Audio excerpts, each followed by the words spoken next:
Super Saravana stores. அதாவது இப்போ நடந்துட்டு இருக்குல்ல, யாருக்கும் அமெரிக்காவுக்கும் ஈரானுக்கும் பிரச்சனை நடந்துட்டு இருக்கு. வார் போயிட்டு இருக்கு. தேர்ட் வார் அப்படின்னு சொல்லி வார் போயிட்டு இருக்கு. இது அங்கே தானடா போயிட்டு இருக்குன்னு இங்கே நம்ம மீம் போட்டு கொண்டாடிட்டு இருக்கோம். ஆனா அந்த வாரால நம்ம நாட்டுக்கு பிரச்சனை இருக்கு, உலக நாட்டுக்கு பிரச்சனை இருக்கு. அது என்ன பிரச்சனை அப்படின்றதான் இந்த வீடியோவில் நம்ம டீட்டெயிலாக சொல்ல போறோம். ஸோ அதை பத்தி நீங்க தெரிஞ்சுக்கணும் அப்படின்னா இந்த வீடியோ ஃபுல்லா பாருங்க. நான் உங்க விஜய் அபிஷேக், இது நம்ம ஜெம் டிவி.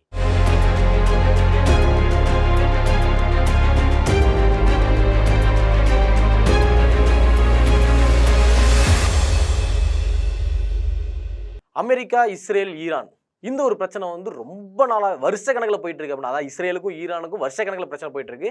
அப்பப்போ அமெரிக்கா வந்து உள்ள போய் ட்விஸ்ட் கொடுத்துட்டு வந்துட்டு இருந்தாங்க. ஆனால் இப்போ மெயின் பிரச்சனை யாருக்குன்னு பார்த்தீங்க அப்படின்னா ஈரானுக்கும் அமெரிக்காவுக்கும் தான். அதாவது ஈரானோட அதிபர் இறந்ததுக்கு அப்புறம் எல்லாருமே வந்து இவ்வளோதான், போர்னா போர், வார்னா வார் அப்படின்ற மாதிரி டோட்டலாகவே சண்டையில தான் போயிட்டு இருக்கு. இவங்களும் நிப்பாட்டுற மாதிரி தரல, அவங்களும் நிப்பாட்டுற மாதிரி தரல. ஓகே, அங்கே தான் பிரச்சனை போயிட்டு இருக்கு அப்படின்னு பார்த்தோம் அப்படின்னா இங்கே நம்ம தமிழ்நாடும் சரி, இந்தியாவும் சரி, எல்லாருமே என்ன பண்ணிட்டு இருக்கோம் அப்படின்னா அங்கே நடக்கிற வார வேர்ல்டு வார் 3 அப்படின்றான். மோடி அவர்களோட போட்டோவை போட்டு அந்த துப்பாக்கி படத்தில் ஒரு சீன் ஒன்று வரும். இந்த துப்பாக்கி எது என் பக்கம் திரும்பிச்சு நான் அவனை சுட்டுருவேன் அப்படின்ற மாதிரி அங்கே இருக்கிற மிசைல் பக்கம் எது என் பக்கம் வந்துச்சு அப்படின்னா அமெரிக்கான்ற உடனே காலி பண்ணிடுவேன் அப்படின்னு சொல்லி நம்ம எல்லாரும் மீம் போட்டுட்டு இருக்கோம் இல்லையா? ஆனால் அங்கே நடக்கிற வாரால நமக்கு எந்த பிரச்சனையும் இல்லைன்னு நினச்சிக்கிட்டு இருக்கிற நம்ம எவ்வளோ பெரிய பிரச்சனை இருக்குன்றதான் தெரியாமல் இருக்கும். அதாவது அங்கிருந்து வரோட கச்சா எண்ணெய், அதாவது சமைக்கிற எண்ணெய் அப்படின்னு சொல்லிட்டு சொல்லுவாங்க கச்சா எண்ணெயை.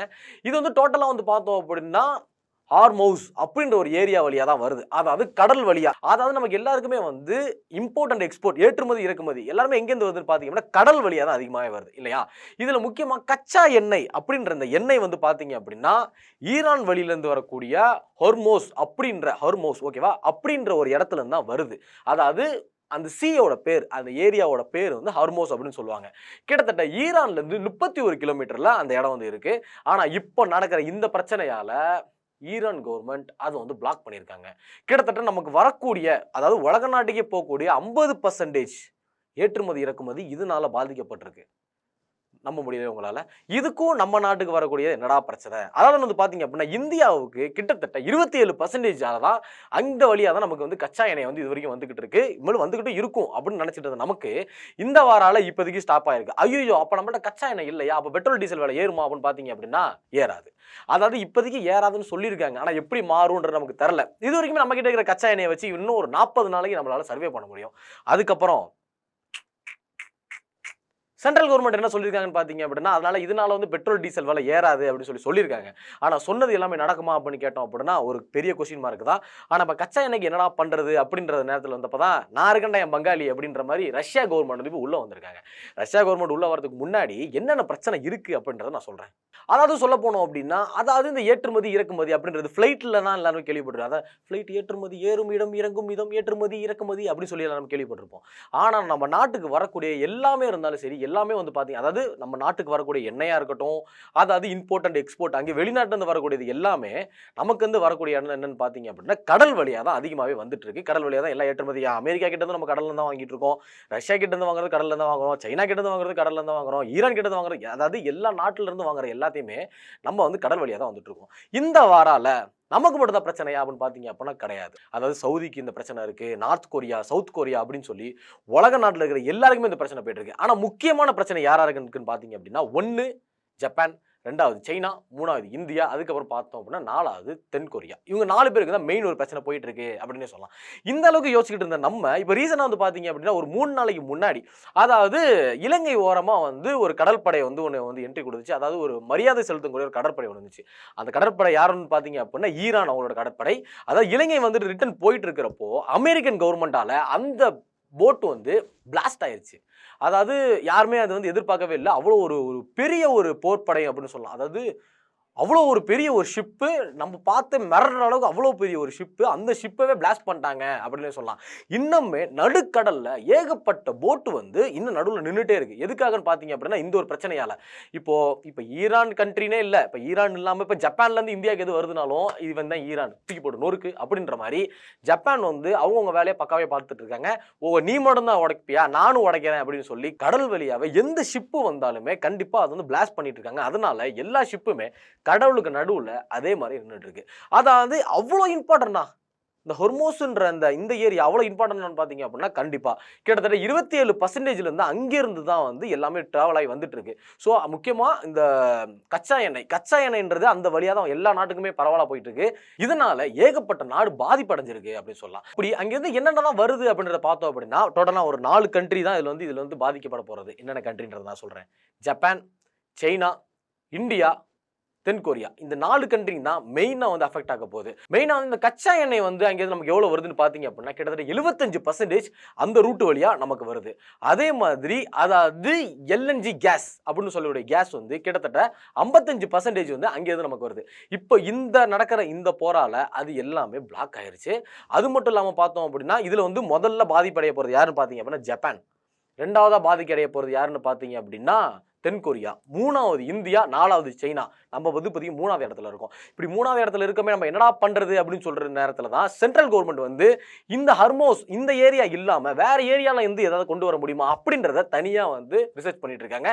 இந்த நேரத்தில் தான் வந்து ஐயோ எதுவுமே கிடைக்கலையே அப்படின்னு சொல்லிட்டு நம்ம குழம்பிட்டு நேரத்தில் தான் ரஷ்யா வந்து நீ நான் வேற இல்லடா நம்ம 2 பேரும் ஒத்த ஊசுடா அப்படின்ற மாதிரி ரஷ்யன் கவர்மெண்ட் வந்து இந்தியாவுக்காக நாங்க வந்து உங்களுக்காக நாங்க வந்து தேவையான கச்சா எண்ணெயை கொடுக்குறோம் அப்படின்னு சொல்லி அவங்களே தன்னால முன் வந்திருக்காங்க. இன்னும் ஒரு 10 to 15 days, அதாவது டேட் கரெக்டாக நான் மென்ஷன் பண்ணல, இன்னும் 10 to 15 நாள்ல நமக்கான கச்சா எண்ணெயை கிட்டத்தட்ட 95 பேரல் அவங்க கொண்டு வந்து கொடுக்க போறதா சொல்லியிருக்காங்க. அதாவது பார்த்தோம் அப்படின்னா இந்தியன் ஓஷன், இந்த சைடு வந்து பார்த்தீங்கன்னா பே ஆஃப் பெங்கால், இப்போ 2 ஏரியாவே கிடக்கு. இதில் வந்து நமக்கு வந்து இந்தியன் ஓஷன் வழியாகவே அவங்க ரஷ்யாவிலேருந்து கொண்டு வந்து தர போகிறதா ஒரு தகவல் ஒன்று வந்திருக்கு. கொடுத்தாங்க அப்படின்னா நல்லது தான், என்னையை பொறுத்த வரைக்கும் கொடுக்கறது தான் நல்லது. ஏன்னா இன்னொரு 40 நாளைக்கு இந்த கச்சா எண்ணெயை வச்சு நம்ம சர்வே பண்ணிடலாம். அதுக்கப்புறம் நமக்கு வேணும் அப்படின்னா கண்டிப்பாக வந்து அனதர் கண்ட்ரியோட தேவை நமக்கு வந்து வேணும். அதனால ரஷ்யன் கவர்மெண்ட் தன்னாலே முன் வந்து 95 பேரல் கொடுக்குறேன் அப்படின்னு சொல்லியிருக்காங்க. ஆனால் நீங்கள் முக்கியமாக நோட் பண்ண வேண்டிய விஷயம் என்ன அப்படின்னா இதுக்கு முன்னாடி நம்ம கச்சா எண்ணெய்ன்றதை வந்து நம்ம எல்லாருமே யார்கிட்ட இருந்து வாங்கிட்டு வந்தோம்னு பார்த்தீங்கன்னா ரஷ்யன் கிட்ட இருந்து வாங்கிட்டு வந்தோம். இப்போ ரீசெண்டாக நடந்த அமெரிக்காவோட இந்த ஒரு பிரச்சனை, அதாவது அமெரிக்கா கொடுத்த ட்ரம்ப் அவர் கொடுத்த அந்த ஒரு ப்ரெஷர்னால தான் நம்ம ரஷ்யன் கிட்ட இருந்து வாங்குறத வந்து நிப்பாட்டிட்டோம். ஆனால் இப்போ மறுபடியும் ரஷ்யன் வந்து முன்னன் வந்து கொடுக்கறதுனால கண்டிப்பாக இனிமேல் அந்த ஒரு ரஷ்யன் கவர்மெண்டோட ரிலேஷன்ஷிப் இன்னுமே பாண்ட் வந்து ரொம்பவே அதிகமாகும் அப்படின்னு நினைக்கிறேன். ஏன் அப்படின்னா இப்போதைக்கு அவங்க தான் நமக்கு ஹெல்ப் பண்ண போகிறாங்க. இவ்வளோ நாள் முன்னாடி அவங்கள்ட்ட தான் நம்ம பிஸ்னஸ் பண்ணிட்டு இருந்தோம். இப்போ அவங்க கிட்டே மறுபடியும் வாங்குறதுனால இனிமேல் அதிகமான பிஸ்னஸ் அவங்க கிட்ட நமக்கு வரும் அப்படின்றத நம்ம எல்லாரும் எதிர்பார்க்கப்படுது.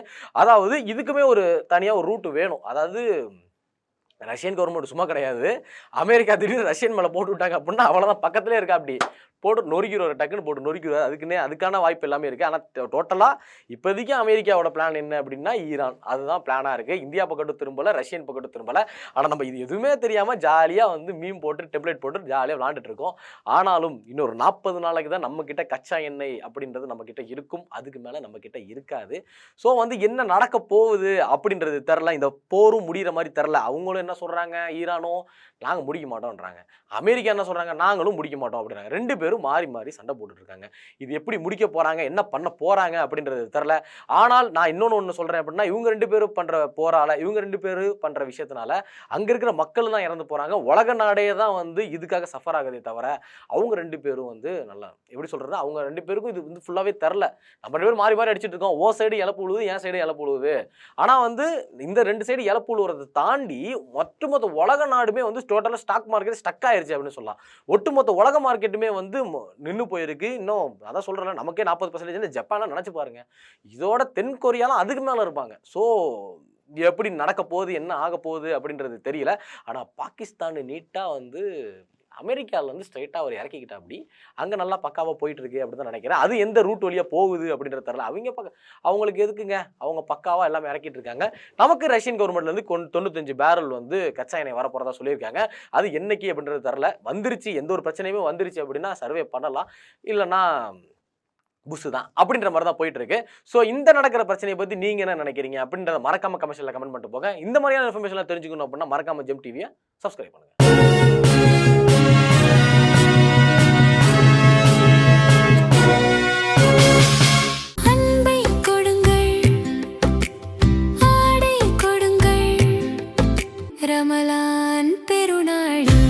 Super Sarvana Store.